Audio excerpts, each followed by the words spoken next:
Jason with Crown 4. What can you say about your guys' performance tonight, coming in undermanned, and then Eric going on the injured list, kind of last minute too? On paper, obviously, you guys look really undermanned, but played inspired basketball tonight. Well, sometimes these are the most fun games, when you kind of go out with nothing to lose and you're undermanned and everybody knows they're going to play. And I sensed a great energy and spirit even before the game started. We felt like we had a great opportunity. Dallas played last night in Atlanta, tough back-to-back, and we knew we were going to get out and try to run. And I thought it was just a really good team effort. Just the ball was moving, and in the second half, our defense kind of kicked in, and they finally started missing some shots. But biggest thing was we rebounded those misses, which has been obviously a flaw of ours all season. So, we've been trying to preach to the guys, if we can defend without fouling and rebound the ball, we've got a lot of athletes, a lot of shooters. We can be very explosive. Hi, Steve. Carlos Ramirez, NBC Bay Area and Telemundo. You've always talked about the identity you want for this team. Was tonight's game the closest to that identity that you've seen so far? Well, yeah, we've played fast this year. I think we're in the top 3 in the league in pace, but we have not been particularly effective in transition. And I'm not quite sure why. Some of it is just fouling too much and not being able to run because we're taking the ball out of the net. But I think we should be a better transition team. And tonight was an indicator that we can be good in that area. So, yeah, I mean, it's one game, but it was a great night for everybody, and everybody's feeling pretty good in that locker room. Does this stylistically fit Kelly better, this kind of basketball, no center, spread, basically playing the 4 a little bit? Yeah, it might. I mean, I think honestly, this style sort of fits everybody better. When the game is like that, it's so loose and up and down. It feels almost like summer league. So I think everybody is more comfortable in a small game where there's a lot of space and room to roam, and it's just a little easier to get rhythm. But I think this has been coming. Obviously for Kelly, it's been a rough first quarter of the season.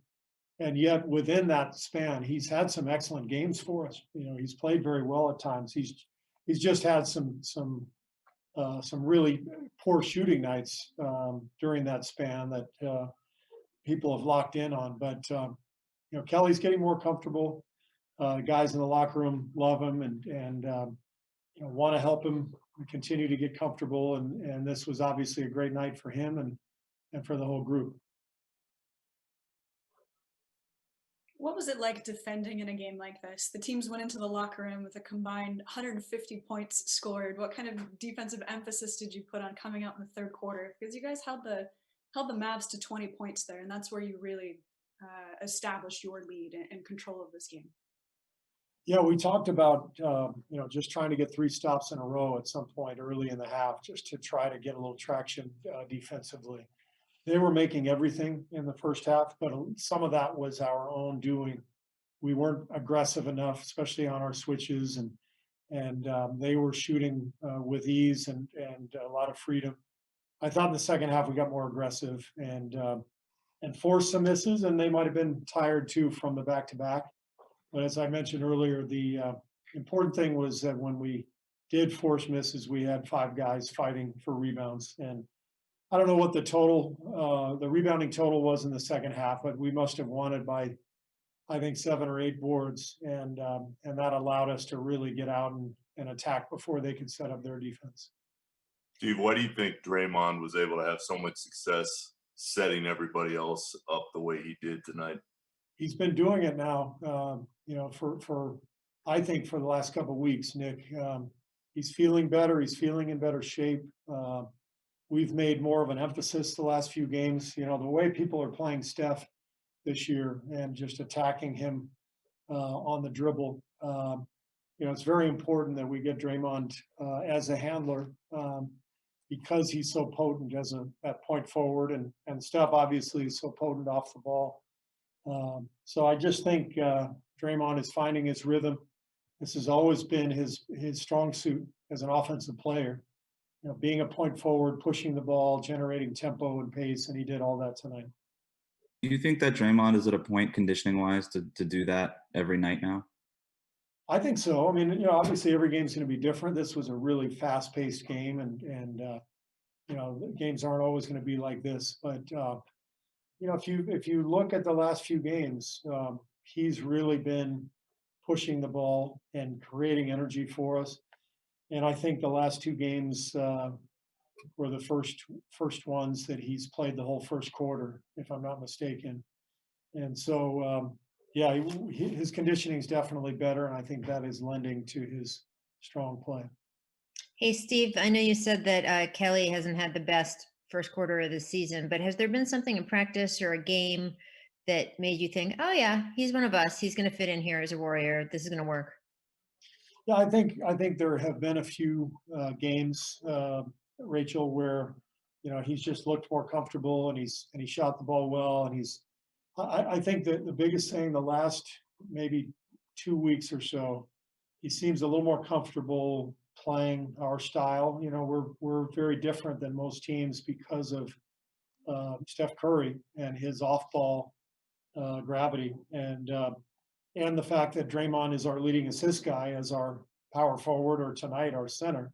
So we're an unorthodox team, and I don't think it's been easy for him to get comfortable with our style. But I have seen the last couple of weeks that he's starting to feel it.